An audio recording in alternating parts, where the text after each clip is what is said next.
तो नमस्ते दोस्तों, आप सभी का स्वागत है एक बार फिर से एक कहानी के साथ। तो पहले तो हम हमारा एक टॉपिक ले लेते हैं। तो आज का जो टॉपिक है दोस्तों, वो ये है कि जो भी हो, आपके पास जो भी है उसकी हमें इज्जत करनी चाहिए। जो भी हमारे पास है और जो नहीं है उसके बारे में हमें ज़्यादा सोचना नहीं है, क्योंकि जब वो आएगा तब आएगा। लेकिन जो हमारे पास है उसकी हमें इज्जत करनी चाहिए और हमें अभाव में जीना सीखना ही पड़ेगा। क्योंकि अगर आप जो है उसके साथ रहना सीख जाओगे और विरोध नहीं करोगे तो आप वैसे ही खुश रहोगे, मज़े में रहोगे। लेकिन अगर हम जो नहीं हैं उसके बारे में ज़्यादा सोचेंगे, विचार करेंगे, तो हम खुद ही डिप्रेशन में चले जाएंगे और डिप्रेशन में जाने के बाद दुखी हो जाएंगे। और दुखी होने के बाद कोई भी गैम्बलिंग में नहीं जीत सकता है। अगर आपको गैम्बलिंग में दोस्तों जीतना है तो आपको खुश रहना ही पड़ेगा। अगर आप खुश नहीं रहोगे तो आप गैम्बलिंग में नहीं जीत सकते, क्योंकि गैम्बलिंग में जो मेन है वो परीक्षा होती है कि आपकी हार को झेलने की कितनी कैपेसिटी है, आपकी सहन शक्ति कितनी है, आप कितना सहन कर पाते हो।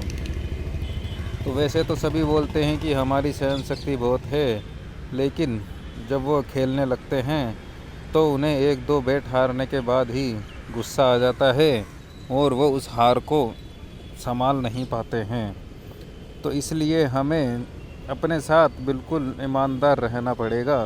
अगर आप हार नहीं संभाल पाते हो तो आपको यही देखना है कि मैं दुखी क्यों हूँ। आपको सारी चीज़ें ईमानदारी के साथ एक कॉपी में या डायरी में आपको लिख लेनी है कि इस कारण से मैं दुखी हूँ। और फिर अगर आप सोचोगे, दिमाग लगाओगे थोड़ा, तो आपको पता चलेगा कि यार ये मैं फालतू में ही दुखी हो रहा था, ये कोई कारण नहीं है मेरे दुखी होने का।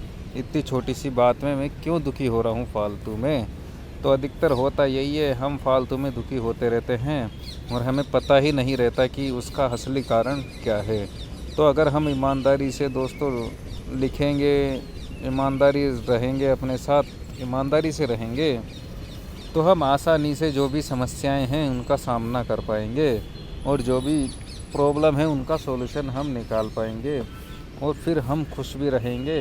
और अगर खुश रहने के बाद ही आप कंट्रोल के साथ खेल सकते हो। अगर आप खुश नहीं हो तो आप कंट्रोल के साथ बहुत मुश्किल है कि आप कंट्रोल कर पाओगे।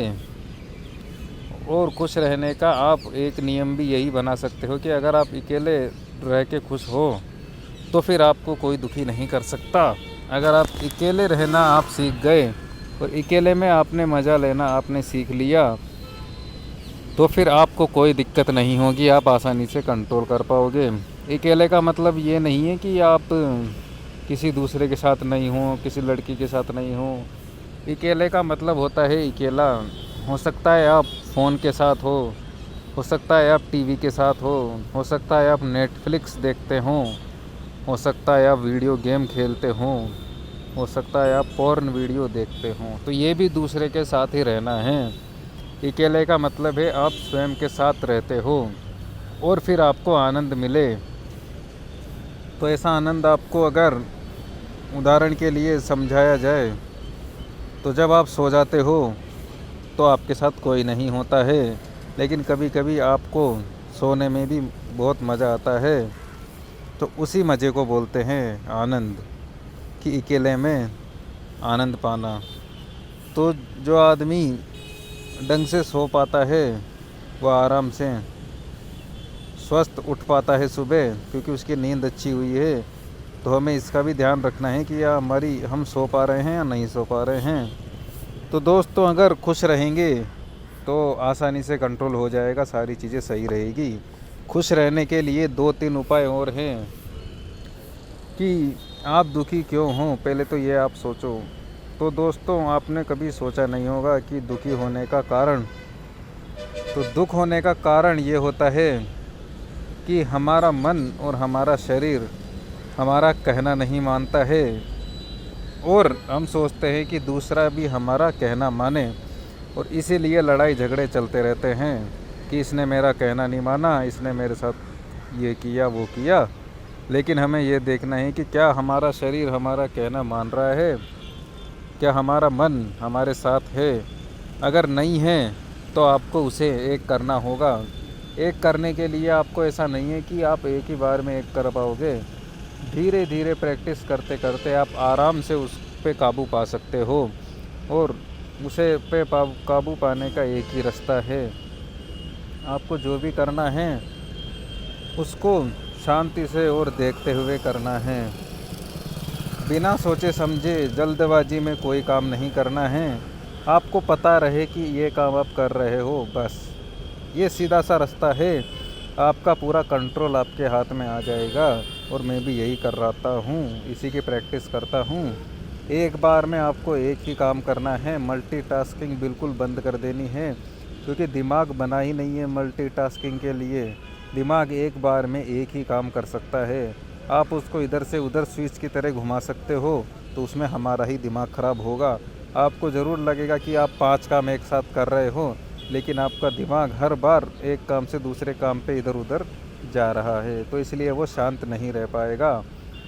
तो हमें शांत रहने के लिए एक बार में एक ही काम करने की कोशिश करनी चाहिए। और कभी कभी मजबूरी हो तो भी आपको देखते रहना है कि अब ये काम हुआ, फिर ये हुआ, फिर ये हुआ। और अगर आप ऐसे लगे ही रहे तो आपको एक दिन सफलता ज़रूर मिल जाएगी। तो आ जाते हैं दोस्तों आज की कहानी पे, राजा और कुम्हार। एक कुम्हार टूटे हुए मटके पर गिर गया और उसके माथे पर चोट लग गई। घाव इतना गहरा था कि उसके माथे पर एक बड़ा सा निशान बन गया। कुछ दिनों बाद कुम्हार कुछ सिपाहियों के साथ दूसरे राज्य में चला गया।